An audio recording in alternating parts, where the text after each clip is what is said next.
Welcome to Benny Stories, the home of timeless folk tales and powerful life lessons.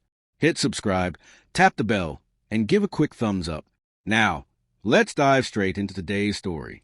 Amara had always been known in her small Nigerian town as a girl who could never walk past someone in need without stopping. She wasn't rich, not even close. At 23, she worked long hours in her little tailoring shop, sewing dresses and patching old shirts for customers who often argued about prices or delayed payments. Her parents had died young, leaving her the responsibility of raising her younger siblings, but still, Amara's instinct to help others never dimmed. In the mornings, she often gave the last piece of bread to barefoot children who ran errands in the market. When she saw an elderly woman struggling with firewood, she would drop everything and help carry the load. To her, these weren't heroic acts. They were simple duties of the heart. But in a town where survival often meant looking out for yourself, people didn't always see her kindness the same way. Some admired her, whispering, "That girl has a heart of gold."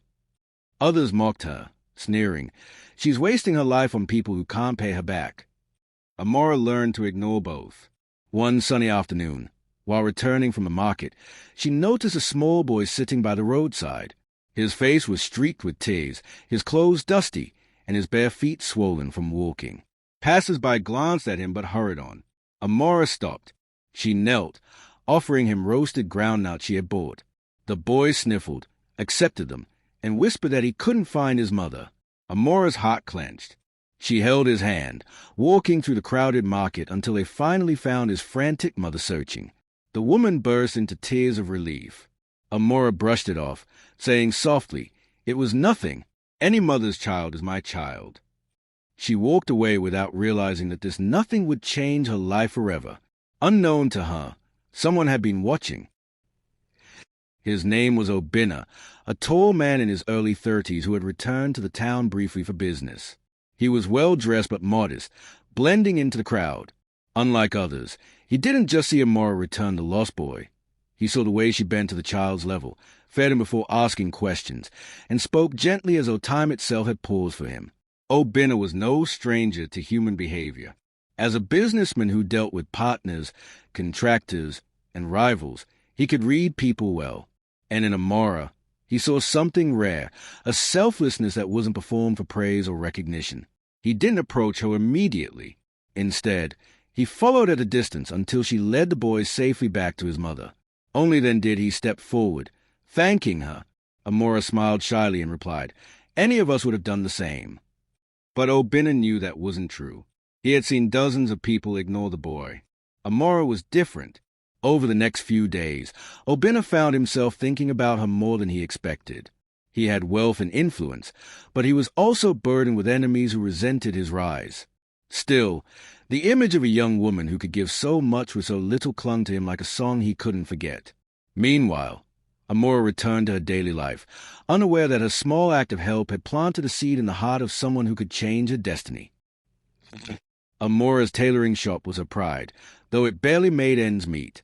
Each day she sat by her sewing machine, stitching dreams into fabric. But in the tight-knit town, gossip spread faster than thread through a needle. One afternoon, Amara mended a widow's torn wrapper free of charge. The widow, grateful, praised her loudly outside the shop. Within hours, whispers filled the market. She wants people to think she's a saint. She's only pretending so rich men will notice her. By evening, Amara overheard women laughing behind her back. Her hands trembled as she folded fabric, the sting of her words burning her ears. She asked herself, "Am I foolish for giving too much? Does kindness make me weak?" That night, she lay on her thin mattress beside her siblings, staring at the ceiling. Their soft breathing was the only sound. Tears slipped down her face as she whispered a prayer. "If my kindness is wrong, Lord, correct me. But if it is right, give me strength to keep going." Obinna, meanwhile, overheard some of the gossip in the market. He clenched his jaw, angered by how people twisted goodness into shame. But Amara didn't know he was listening. She endured the gossip silently, not realizing that even her pain was being witnessed. One hot afternoon, an old man collapsed outside Amara's shop. His breathing was shallow, his lips pale. A crowd gathered, but no one acted. Someone muttered about fetching medicine from the chemist, but no one moved. Amara rushed inside, counting the few naira she had saved for dinner. It was barely enough for Gary and soup for her siblings. Her heart pounded. She faced a choice: feed her family or buy medicine for a stranger. Her decision was quick, though painful. She ran to the chemist, returned with the medicine, and pressed it to the old man's lips until he swallowed. Slowly, his breathing steadied. The crowd dispersed, praising her, but none offered to repay her. That evening, Amara's siblings went to bed hungry. She stayed awake, staring at the darkness, her stomach empty but her heart oddly full. Unknown to her, Obinna heard of his sacrifice. Quietly, he covered the old man's hospital bills. But Amara never knew. To her, the sacrifice had cost her dearly, but she held on to faith. Even if nobody sees, God sees. Days later, as Amara walked to her shop, a sleek car pulled up beside her. A well-dressed woman stepped out, her eyes filled with gratitude. "You're Amara, yes? The one who helped my son the other day." Amara nodded, surprised. The woman's voice trembled. "Do you know I have not slept well since that day? You gave me back my son. How can I ever repay you?"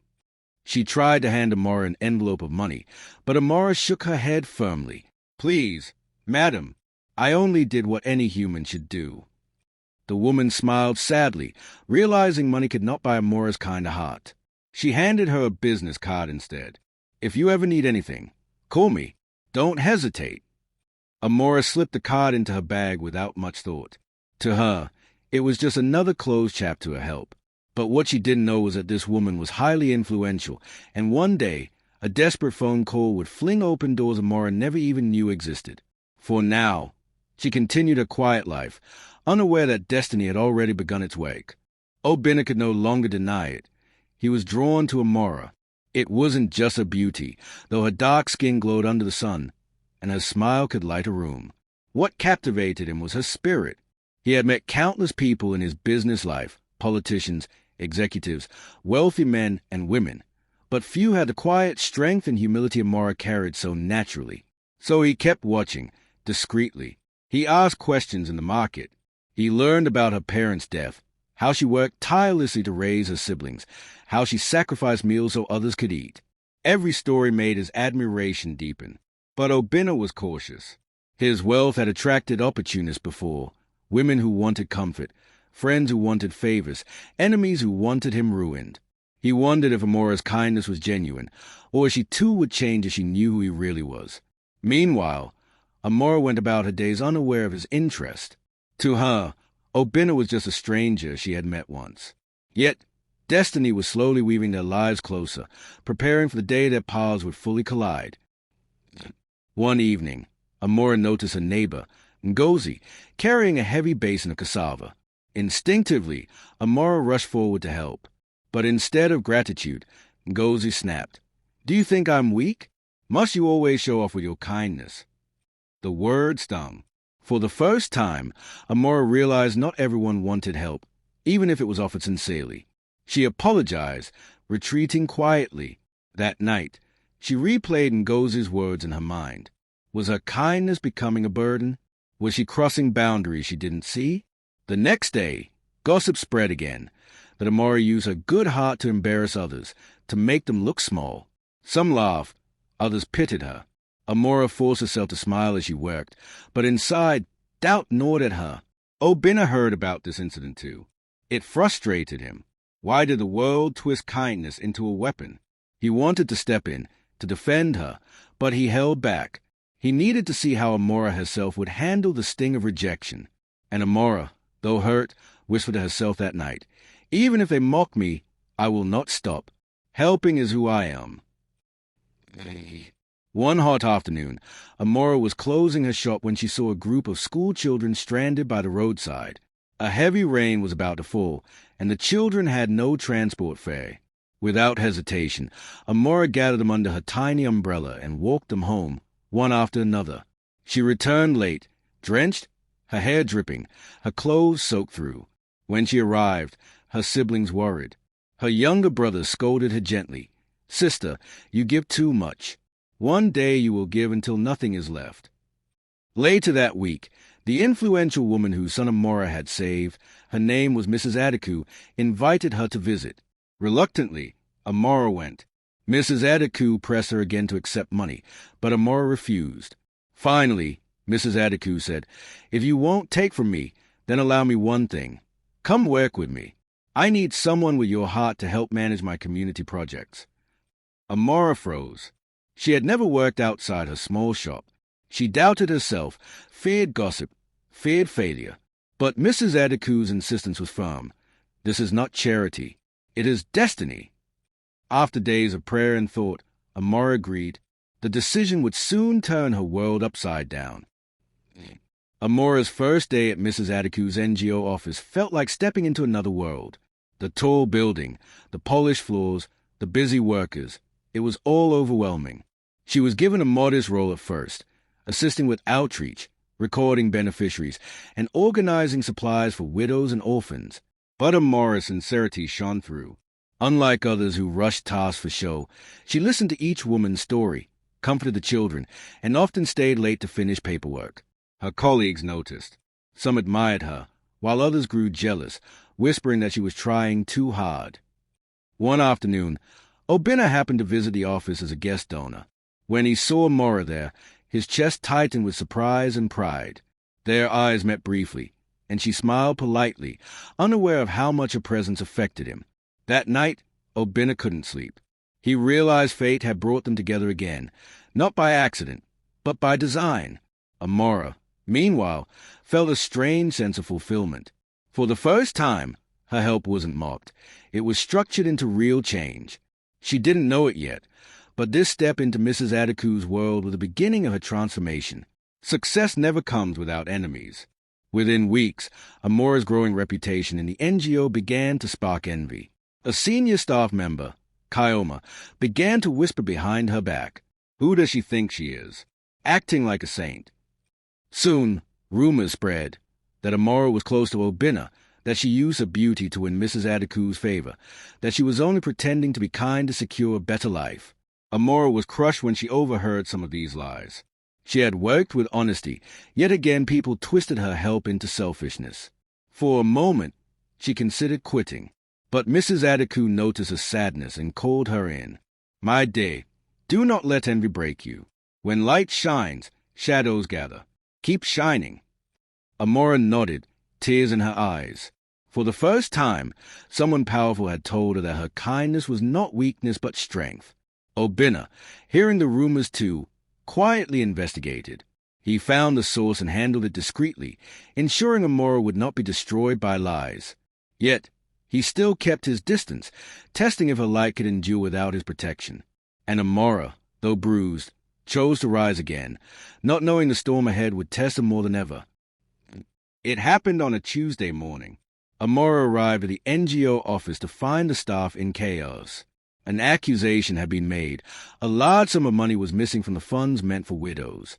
Fingers pointed everywhere, but somehow they landed on her. Kyoma, the jealous staff member, claimed she had seen Amara handling documents near the account's office the night before. Others joined the chorus. "She looks innocent, but you never know." Amara's heart pounded. She stammered in denial, insisting she knew nothing about the missing money.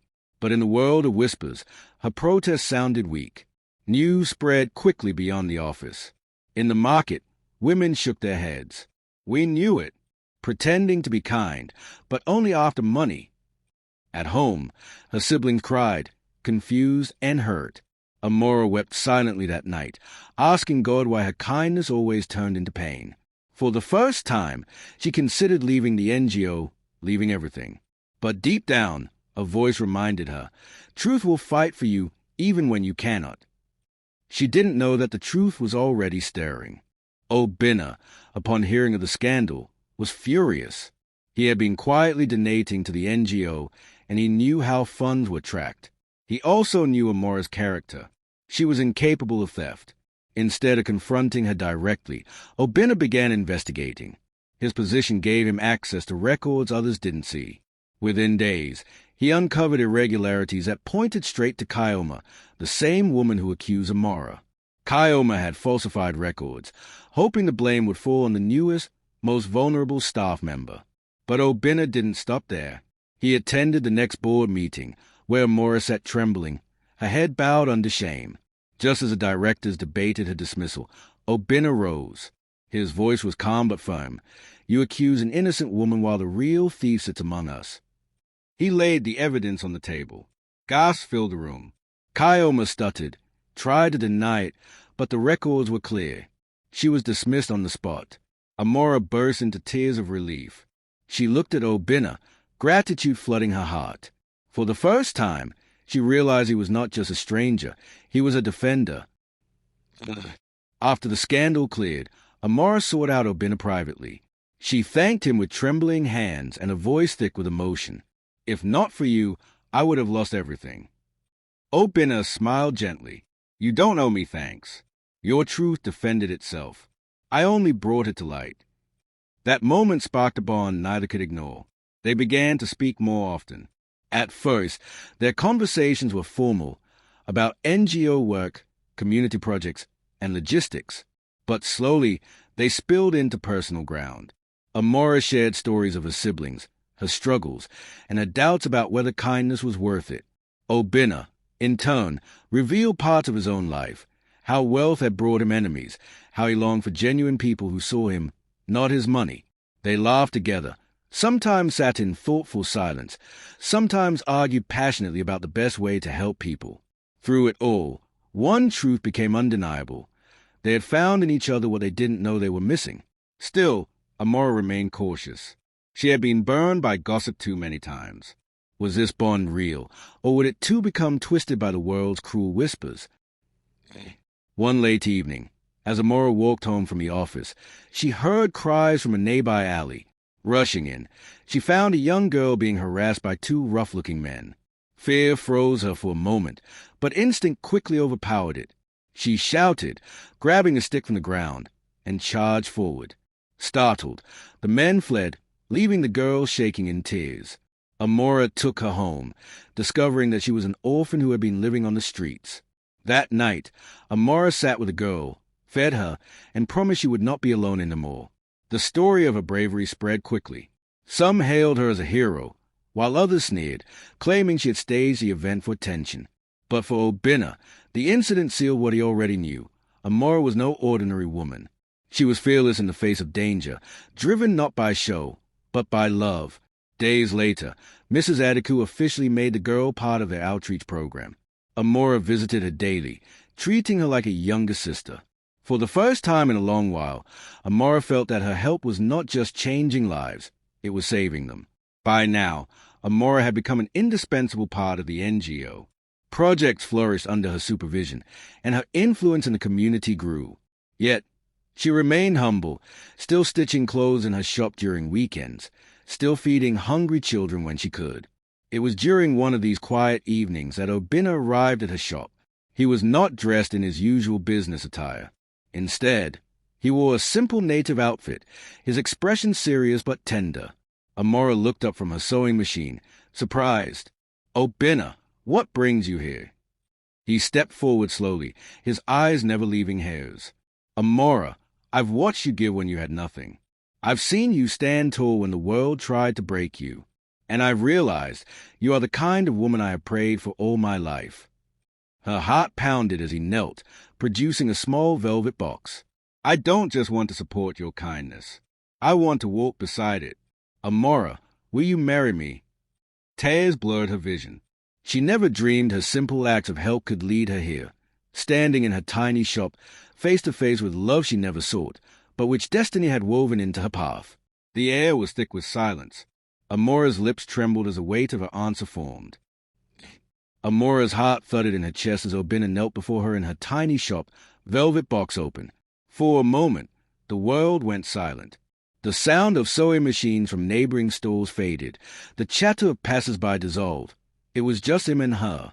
Her lips trembled. She had never imagined this moment. Marriage? To a man of Obinna's stature? Fear tangled with joy in her chest. She thought of her siblings, her responsibilities, her humble life. Could she step into his world? Would people believe she was worthy? Finally, with tears spilling down her cheeks, she whispered, "Yes." The word broke Obina's composure. He slid the ring onto her finger, rose, and embraced her tightly. Applause erupted from curious neighbors who had gathered quietly outside the shop. Some cheered, others muttered jealous remarks, but Amara didn't care. That night, however, doubt crept in. She lay awake staring at the ring. Was she ready for the storms this choice would bring? Could she handle the whispers, the envy, the expectations?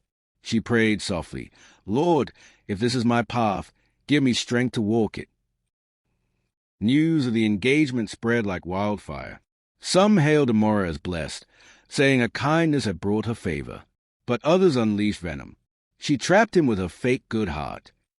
She only wanted his money. She's not his level. He'll regret it. The gossip reached Amara's ears quickly. Even some friends distanced themselves, claiming she had changed. At the market, some mocked her openly, calling her Madame Obina with sneers. But the harshest blow came from within Obina's circle. His relatives, wealthy and proud, confronted him. "A poor seamstress? That's who you'll bring into this family? She'll drag us down." Obina stood firm, declaring his choice unwavering. But Amara was shaken. She felt like her love had become a public trial. One evening, overwhelmed by the hatred, she told Obina, "Maybe this is too much. Maybe I should walk away." He took her hands firmly. "Amara, don't let their voices drown yours. I didn't choose their approval. I chose you." His words steadied her, but she knew the battle had only begun. A month before their wedding, disaster struck. Obina's business empire faced a sudden attack. Competitors spread false rumors that he was bankrupt. Investors pulled out, and within weeks his wealth seemed to collapse. The same people who had accused Amara of being a gold digger now smirked. Let's see if she still wants him now. Friends abandoned Obina. Even some relatives urged him to call off the marriage until he recovered. All eyes turned to Amara, waiting for her to flee. But Amara stood taller than ever. She refused to cancel the wedding. Instead, she poured her little savings into helping with preparations. She cooked meals for Obina when his kitchen staff left. She encouraged him daily, reminding him that wealth was not his true strength. His heart was. Her actions silenced many. People whispered, "Maybe her love is real after all." But the storm raged on. For Obina and Amara, this was no fairy tale.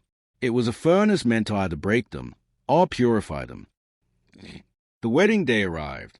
It was nothing like the grand affair society expected. Instead, it was simple, held in a modest church, with few decorations, borrowed chairs, and a choir that sang with raw joy. Amara walked down the aisle in a gown she stitched herself. Her siblings stood proudly by her side.